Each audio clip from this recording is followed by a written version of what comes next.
Hello! J'avais très envie de publier un nouvel épisode suite à une lecture que je viens tout juste de terminer et qui m'a énormément apporté au sein de ma relation amoureuse.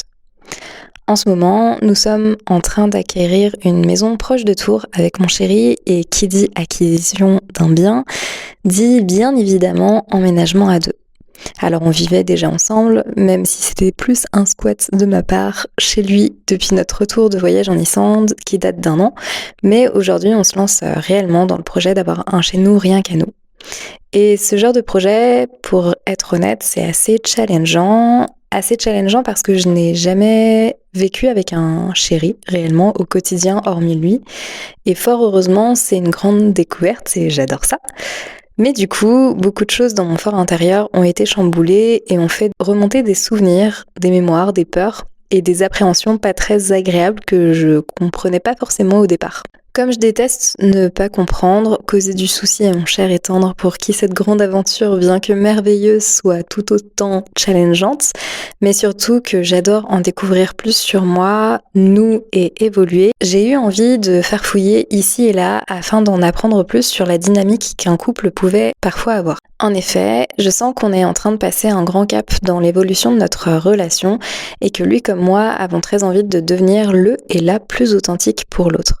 Mais cela demande de dévoiler sa vulnérabilité, ses soi-disant défauts, sa part d'ombre, afin de laisser place à un amour pur et authentique et plus seulement à l'amour de phase de lune de miel où on est tout feu tout flamme et qu'on ne montre que l'aspect parfait de soi.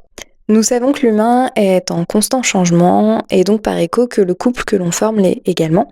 Et parfois cette évolution peut créer des frictions, des fossés, des désaccords, des déstabilisations et toute autre fragilité, ce qui est tout à fait normal, évidemment, c'est même sain, mais parfois encore une fois ça peut bien remuer. La bonne nouvelle, c'est qu'il existe des dynamiques de guérison au sein des relations amoureuses afin de mieux comprendre, accueillir, vivre et donc traverser ces tempêtes. Et c'est justement ce qu'explore Maureen Mellet dans son livre Quand le couple répare. Elle y aborde la manière dont les blessures émotionnelles et les fragilités individuelles peuvent être adoucies ou guéries par la relation de couple, mais aussi comment ces blessures peuvent parfois déstabiliser la relation. Elle y propose des pistes pour comprendre les mécanismes de réparation affective et relationnelle en examinant les rôles que jouent l'écoute, la communication et l'empathie dans le processus des guérisons. Loin d'idéaliser le couple, elle souligne la nécessité du travail mutuel pour surmonter les obstacles et transformer la relation en un lien de réparation, d'apaisement et de renouveau. Donc au travers de cette lecture, j'y ai appris énormément de perspectives bienveillantes et éclairées sur la manière dont les relations peuvent évoluer et contribuer à la guérison personnelle. J'ai conscientisé et puis posé des mots sur ce que nous vivions actuellement avec mon chéri et ce que nous vivrons par phase tout au long de notre vie, parce que c'est le jeu de vivre à deux.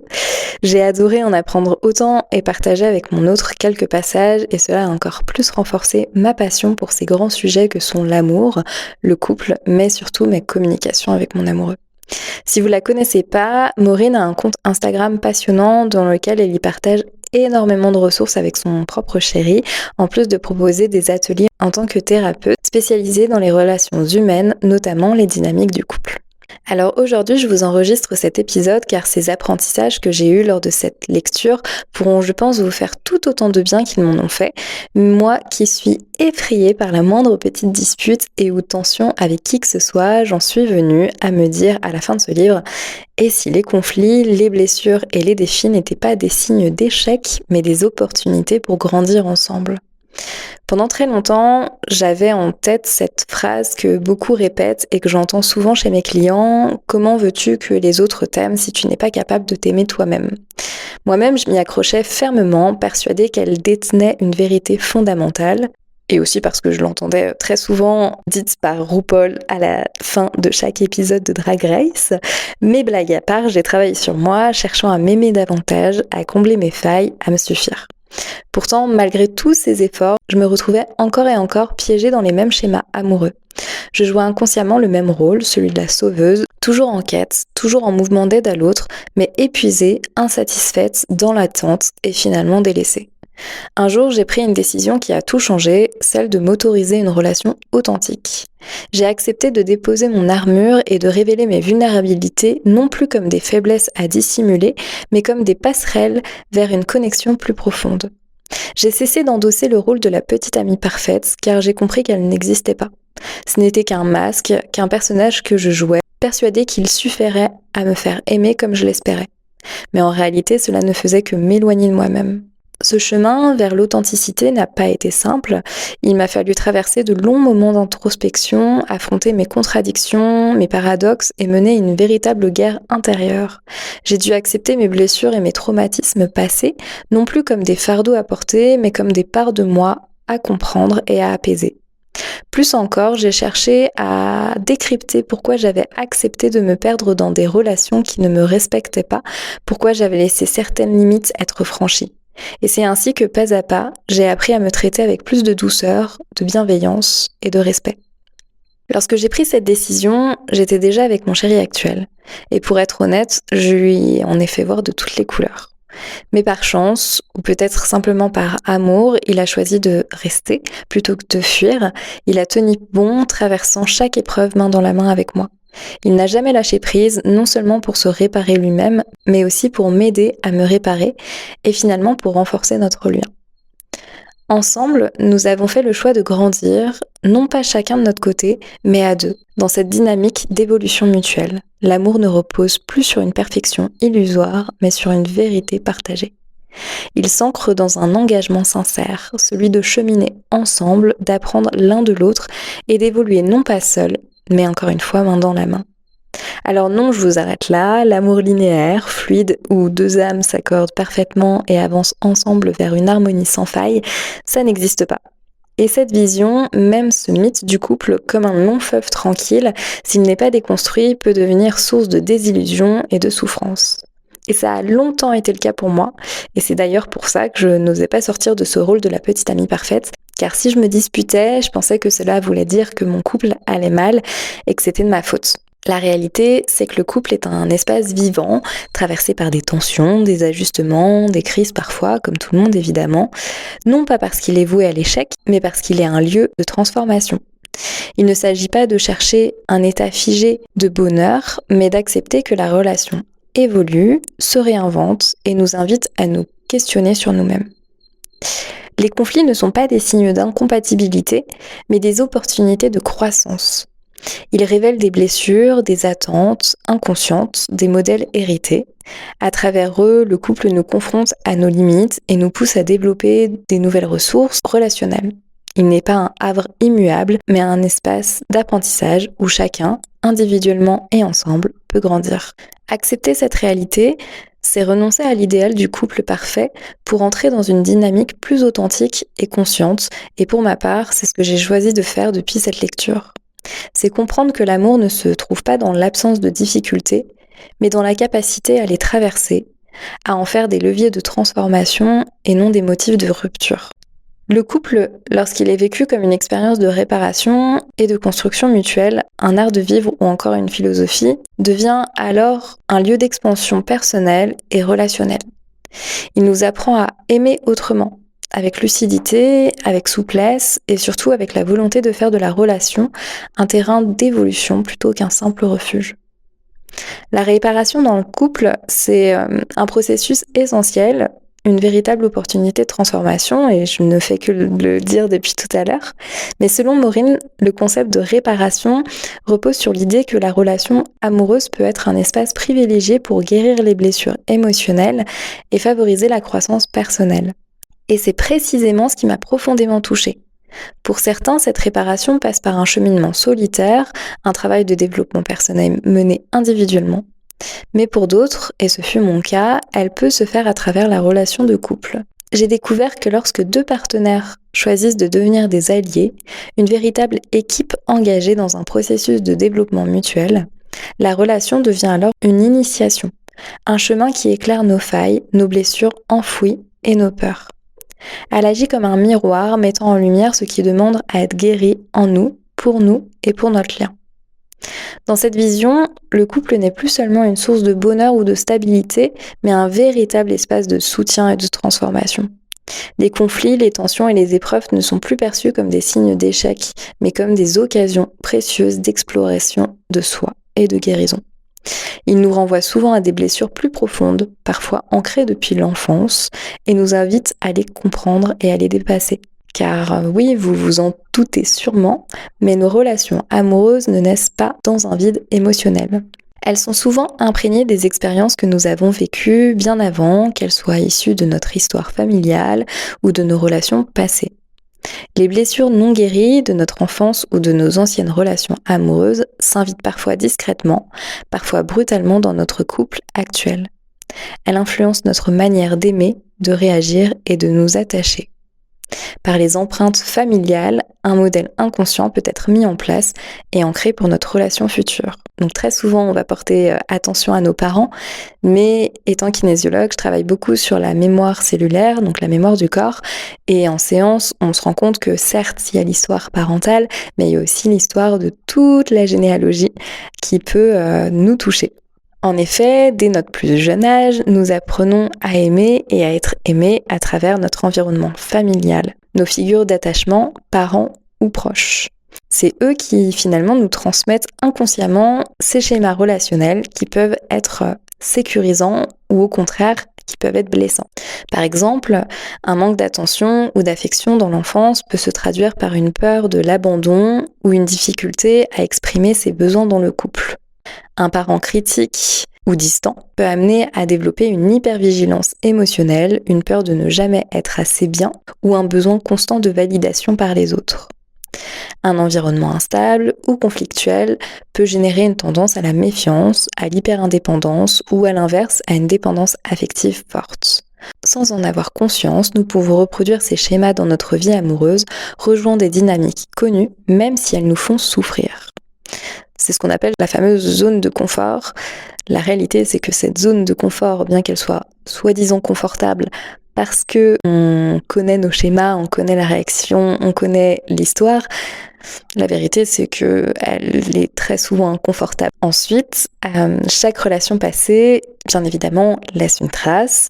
Une trahison, un rejet, une rupture brutale ou une relation toxique peuvent nous conditionner à voir l'amour à travers le prisme de la peur plutôt que de la confiance. Ces blessures s'accumulent et influencent notre manière d'aimer. Par exemple, une peur de l'engagement née d'une relation où l'on a souffert peut nous pousser à garder l'autre à distance par crainte de revivre la même douleur. Un besoin excessif de contrôle peut surgir après une trahison par peur d'être à nouveau pris ou prise au dépourvu. Une tendance à l'auto-sabotage peut apparaître si l'on croit au fond ne pas mériter un amour sain et sécurisant. Malheureusement, ces blessures ne disparaissent pas simplement en changeant de partenaire. C'est triste et ce serait épuisant à force. Si elles ne sont pas reconnues et travaillées, elles continuent d'impacter nos relations, nous empêchant parfois de vivre pleinement l'amour auquel nous aspirons. Bon, évidemment, si la relation est vraiment désagréable pour soi, qu'elle va à l'encontre de nos valeurs, on ne se sent pas respecté, en sécurité, que c'est une relation toxique ou malsaine, bien évidemment, ne vous empêchez pas de quitter la personne. De mon côté, et grâce au soutien indéfectible de mon chéri, j'ai osé franchir une étape essentielle, celle de me faire moi-même accompagner, et notamment en sexothérapie. D'ailleurs, j'en avais déjà fait un épisode à ce sujet. Et pour moi, ce fut un véritable tournant, un espace où j'ai pu mettre en lumière mes parts d'ombre, mes blessures profondes et les mécanismes de défense que j'avais inconsciemment mis en place pour me protéger de ce que j'avais vécu. J'ai compris comment certains de mes comportements, ces réactions parfois excessives, cette tendance à me fermer ou à repousser l'amour qu'il me donnait étaient en réalité des réponses à des traumatismes anciens, des mémoires inscrites en moi bien avant notre rencontre. Ce travail n'a pas été simple, il m'a fallu déconstruire, revisiter des douleurs enfouies, affronter mes peurs et surtout accepter de ne plus fuir. Mais à travers ce processus, j'ai découvert une nouvelle façon d'aimer et d'être aimée, plus apaisée, plus consciente, plus alignée avec ce que je désire vraiment. Si j'ai pu traverser ce chemin, c'est aussi parce que mon partenaire a accepté lui aussi d'affronter ses propres blessures. Nos ombres se répondaient, s'entrechoquaient parfois, mais au lieu de nous perdre dans un combat stérile, nous avons choisi d'avancer ensemble plutôt que de se renvoyer la balle. Nous avons compris que le couple peut être un lieu de réparation à condition que chacun prenne la responsabilité de son propre cheminement. Aujourd'hui, nous construisons une relation où l'amour ne repose plus sur la peur ou sur des attentes irréalistes, mais sur une alliance sincère et une évolution commune. Parce que grandir seul, c'est une chose, mais grandir à deux, en conscience, c'est une véritable force. Et c'est ainsi que nous avons découvert la notion de couple comme un espace de réparation. Heureusement, si nos blessures s'expriment dans nos relations, celles-ci, comme j'en ai eu la preuve pour ma part, peuvent aussi devenir des lieux de guérison.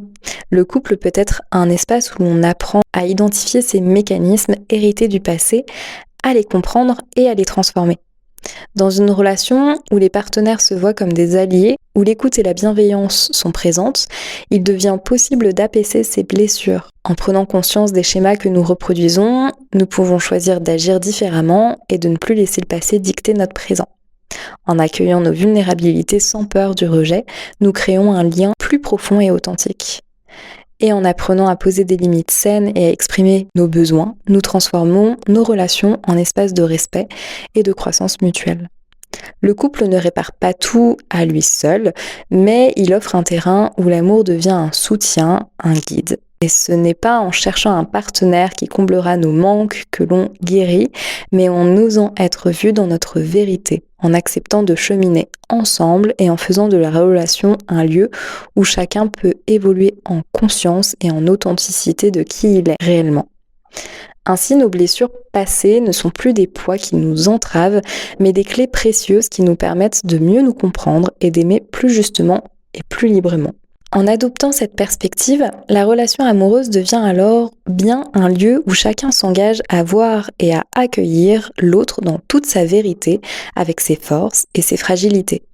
Il ne s'agit plus de chercher à être parfait ou d'attendre que l'autre nous comble, mais de s'accompagner mutuellement dans une évolution sincère.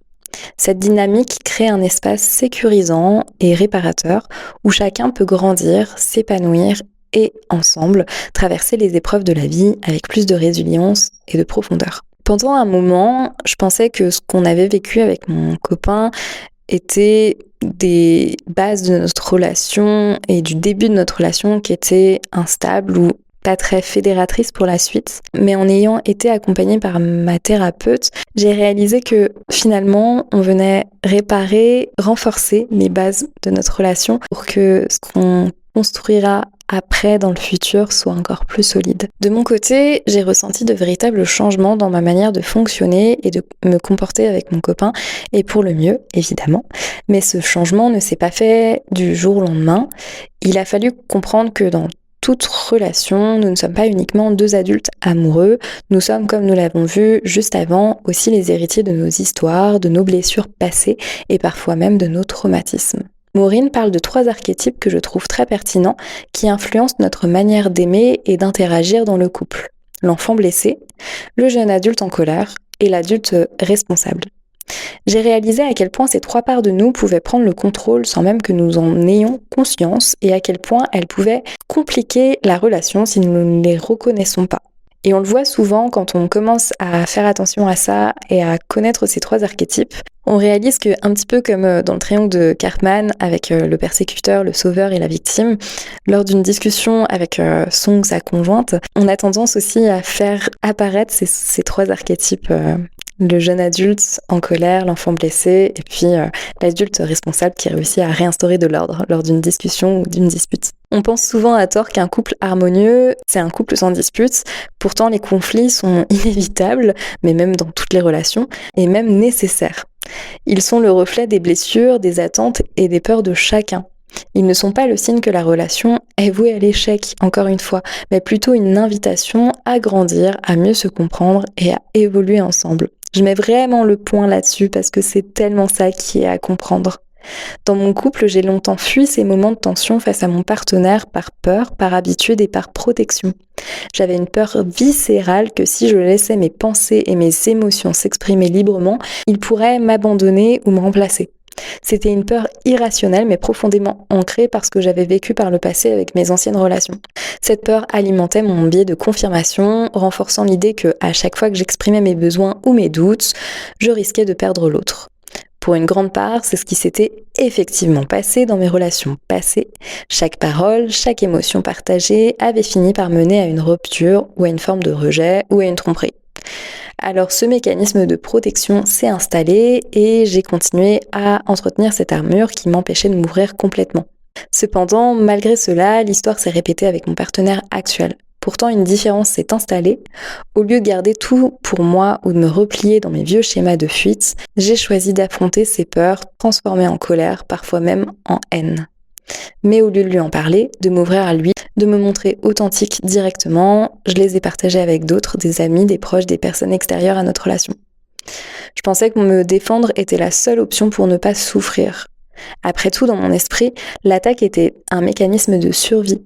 Mais ce combat que je menais, je ne le menais finalement pas contre lui, mon chéri, mais contre ce que je n'avais pas guéri de mes anciennes relations et même rapport à une colère que j'avais de moi-même à l'époque, de ne pas m'être respectée et d'être restée dans des relations qui me faisaient du mal. Le problème, c'est que ce n'était pas lui qui était en cause, mais le reste de mes blessures passées, de mes anciennes déceptions, de mes anciens traumatismes d'agression, de tromperie, de harcèlement.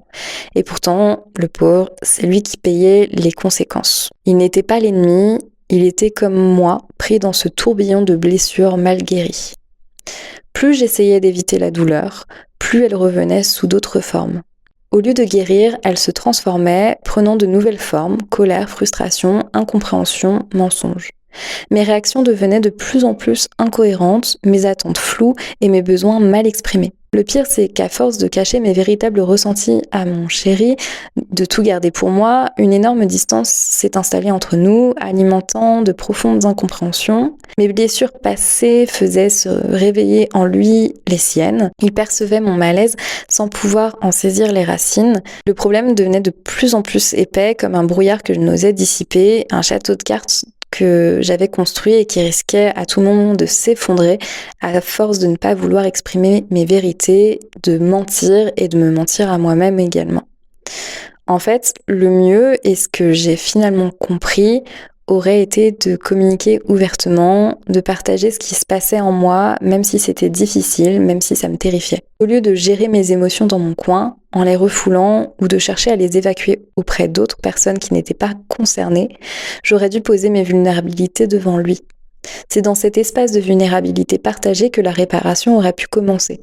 Mais cela ne s'est pas fait du jour au lendemain, c'était un travail de patience, de courage et de réapprentissage. Bon, vous l'aurez compris, on est toujours ensemble et on est en train d'emménager et d'acheter un bien tous les deux, donc c'est qu'on a réussi à passer toutes ces épreuves. Il m'a fallu tout de même admettre que, au fond, la véritable guerre n'était pas contre mon partenaire, mais contre moi-même, contre les blessures non guéries, contre les croyances faussées que j'avais intégrées à force de mauvaises expériences. Lorsque je lui ai enfin expliqué mes peurs et mes attentes et que j'ai accepté que l'amour ne soit pas synonyme de douleur, que mes blessures ne seraient plus une fatalité, la dynamique a commencé à changer et une véritable confiance s'est instaurée. Et bien sûr, cela n'a pas été facile ni instantané, encore une fois, mais c'est le seul chemin possible pour commencer à se libérer de ces chaînes et à construire quelque chose de plus sain. Il faut y aller petit à petit, à son rythme, et le mieux c'est de se faire accompagner avec une personne qui pourra réellement nous encourager et nous donner des nouveaux outils pour réussir à le faire et de la bonne manière. Parce qu'au final, c'est dans l'authenticité et la communication que l'on peut vraiment guérir pour soi, puis pour le nous quand on est en couple.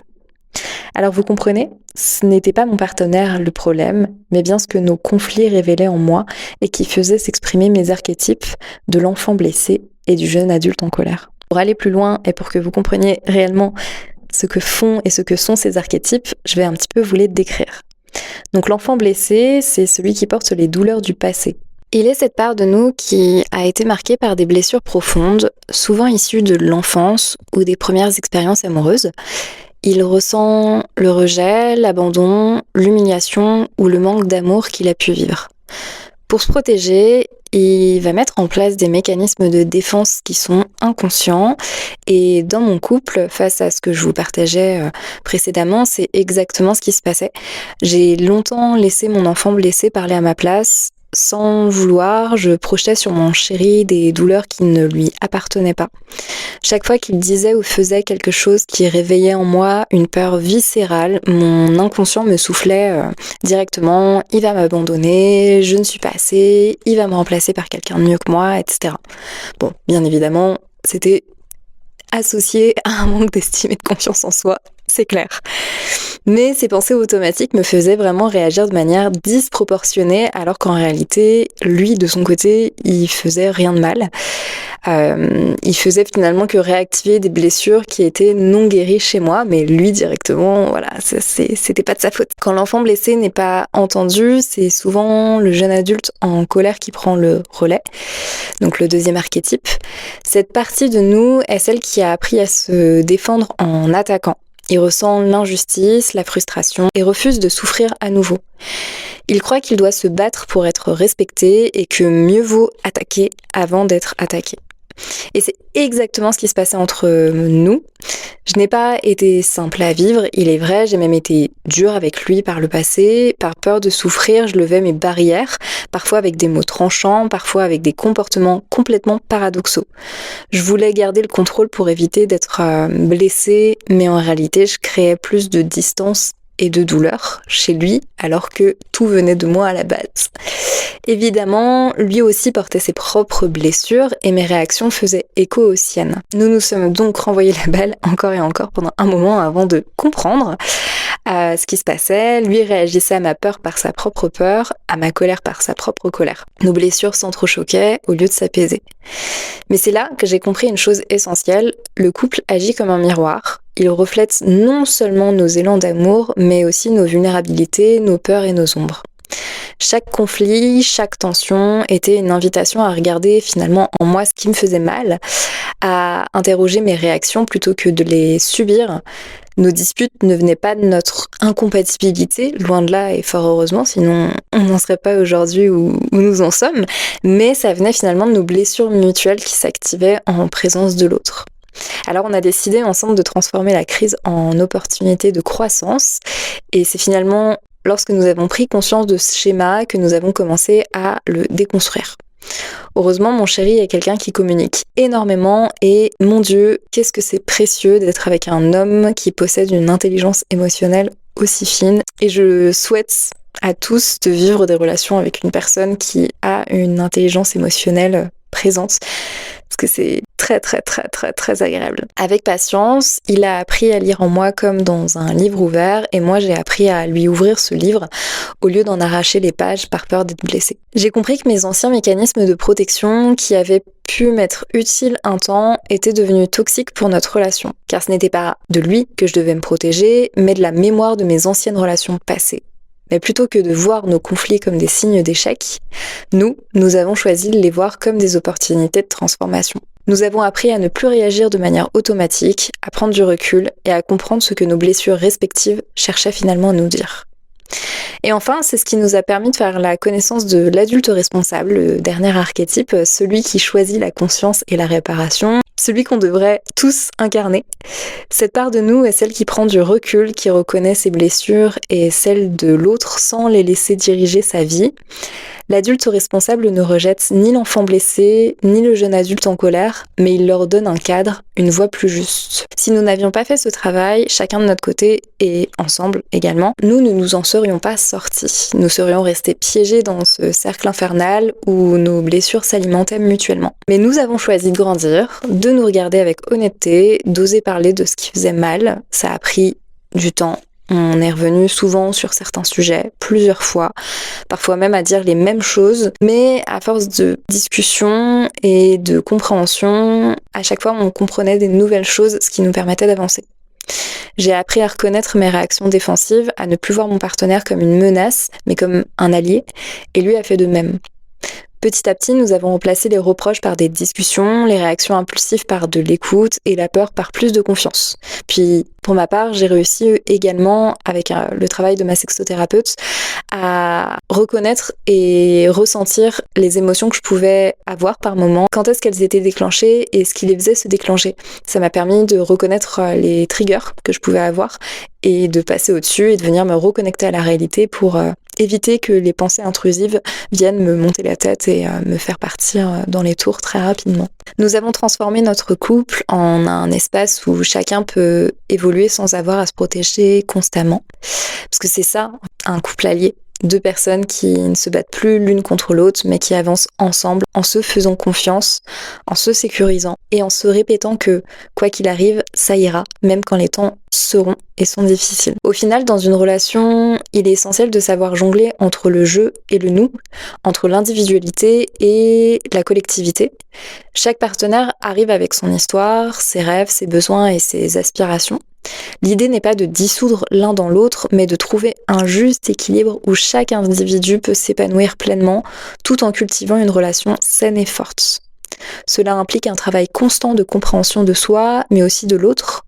Lorsque l'on travaille sur soi-même au sein du couple, on apprend non seulement à mieux se connaître soi, mais aussi à mieux comprendre son partenaire. Et en règle générale, je trouve personnellement à mieux comprendre les autres et l'humain. Cette compréhension mutuelle est essentielle pour renforcer la relation et l'amener à un niveau de profondeur et d'intimité véritable. Le jeu doit pouvoir exister pleinement sans se sentir étouffé par le nous, et le nous doit permettre d'épanouir le jeu dans un cadre bienveillant et sécurisant.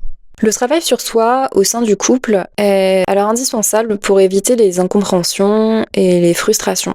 Lorsque nous ne prenons pas le temps de comprendre nos propres besoins, de reconnaître nos propres blessures ou d'accepter nos vulnérabilités, ces aspects finiront par déteindre sur la relation.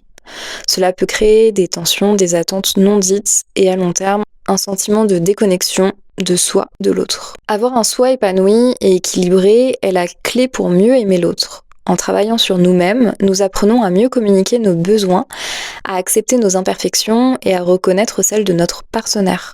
Cela devient une base solide pour nourrir une relation épanouie où les 2 individus sont à la fois pleinement eux-mêmes et profondément connectés l'un à l'autre. Il existe évidemment des outils pratiques pour nourrir à la fois son individualité et sa relation. Le premier, c'est la communication claire et ouverte. C'est vraiment ce que j'ai appris lors de mes accompagnements en sexothérapie, à apprendre à communiquer sur ce que je ressentais et à poser les mots justes sans blesser l'autre, mais vraiment juste en parlant de moi et en étant toujours dans l'ouverture à la discussion de ce que l'autre aussi peut ressentir et penser. La communication, j'ai vraiment compris que c'était la pierre angulaire de toute relation réussie, que ce soit vraiment dans tout domaine confondu. C'est vraiment la clé. Exprimer ses besoins, ses doutes et ses émotions de manière claire et respectueuse permet d'éviter les malentendus, mais cela implique aussi d'écouter activement son partenaire, de valider ce ressenti, même si on les comprend pas toujours. Le silence ou l'absence de communication est souvent plus destructeur qu'une parole maladroite.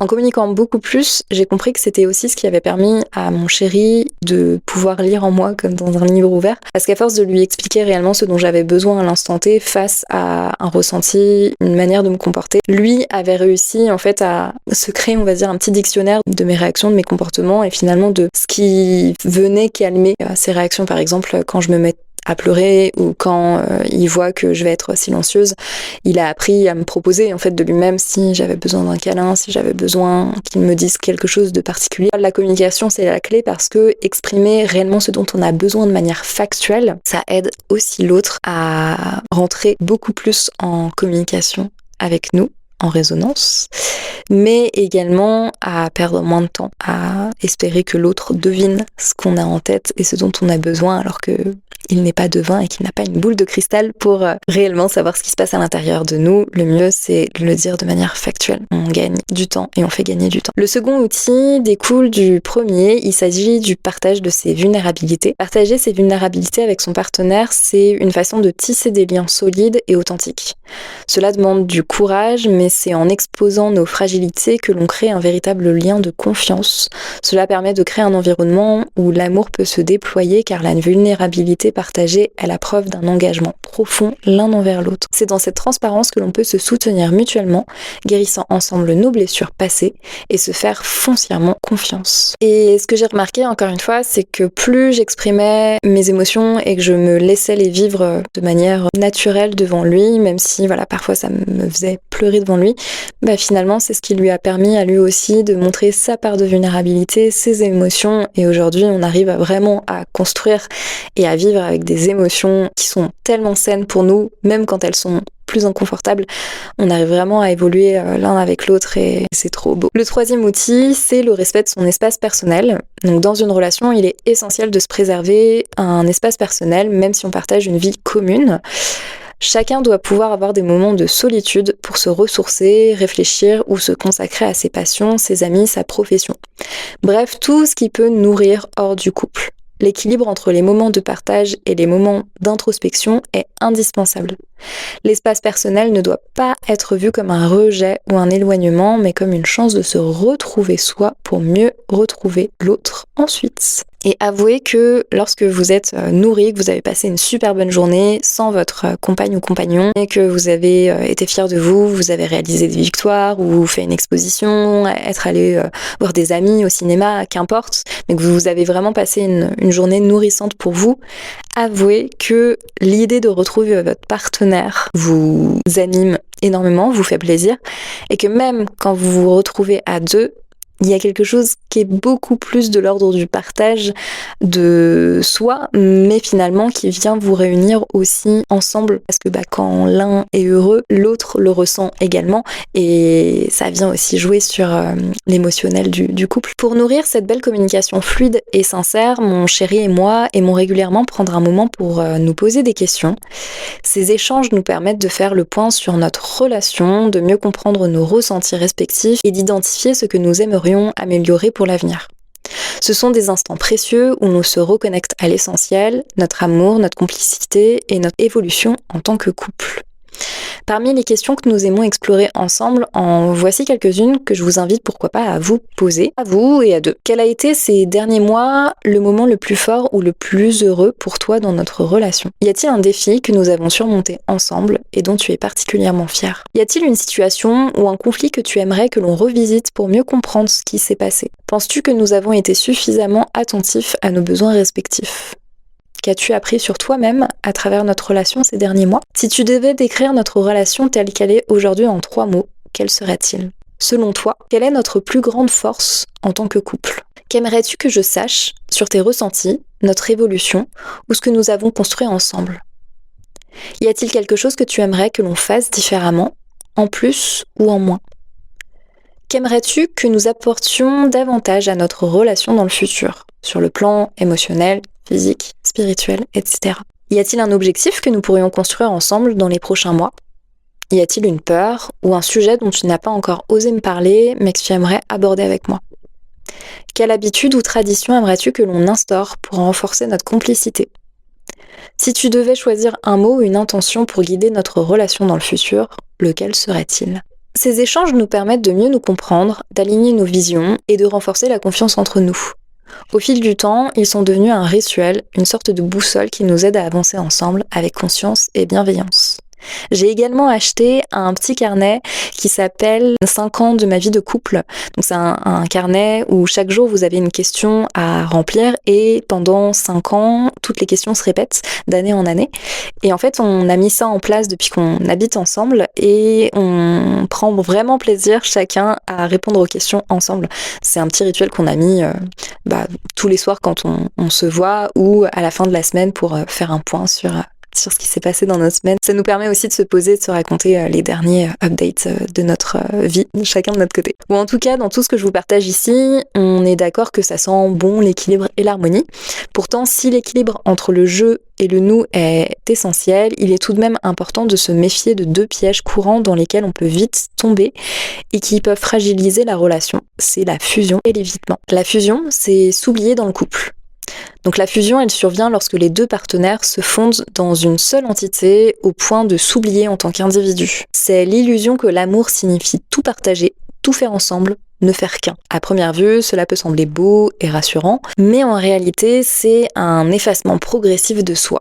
Chacun finit par réprimer ses désirs, ses besoins, parfois même ses opinions pour maintenir cette unité absolue. Et bien souvent, cela crée une forme de dépendance affective où l'un ne sait plus exister sans l'autre, ce qui arrive inévitablement à un déséquilibre.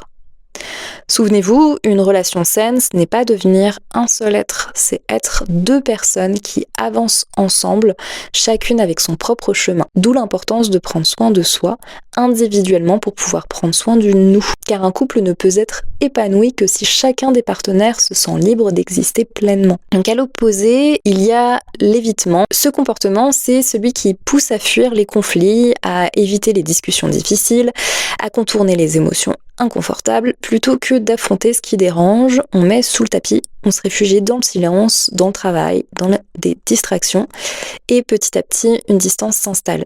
On vit ensemble, mais sans vraiment se rencontrer. C'est un peu l'image du couple coloc. L'évitement peut donner une illusion de paix, mais en réalité, il empêche la relation d'évoluer et de guérir. Car un couple, c'est aussi un espace où on apprend à s'apprivoiser, à se comprendre, à grandir ensemble, et parfois, cela passe par des discussions inconfortable, par des moments de vulnérabilité, par l'acceptation que l'autre peut nous confronter à nos propres blessures. Pour ma part, j'avais tendance à avoir ce comportement, mais depuis que j'ai appris à ne plus avoir peur des conflits, de l'inconfort, il y a un énorme apaisement qui s'est instauré dans ma relation, parce que je m'autorise enfin à me montrer dans mon authenticité, même avec mes parts d'ombre. Car je sais que j'ai la chance d'être avec un homme qui m'aime pour qui je suis et qui ne cherche pas à être avec quelqu'un de parfait. Trouver l'équilibre entre ces deux extrêmes n'est pas simple, car il se trouve dans la capacité à être à la fois proche et autonome, à s'engager dans la relation sans se perdre et à affronter les tensions sans fuir.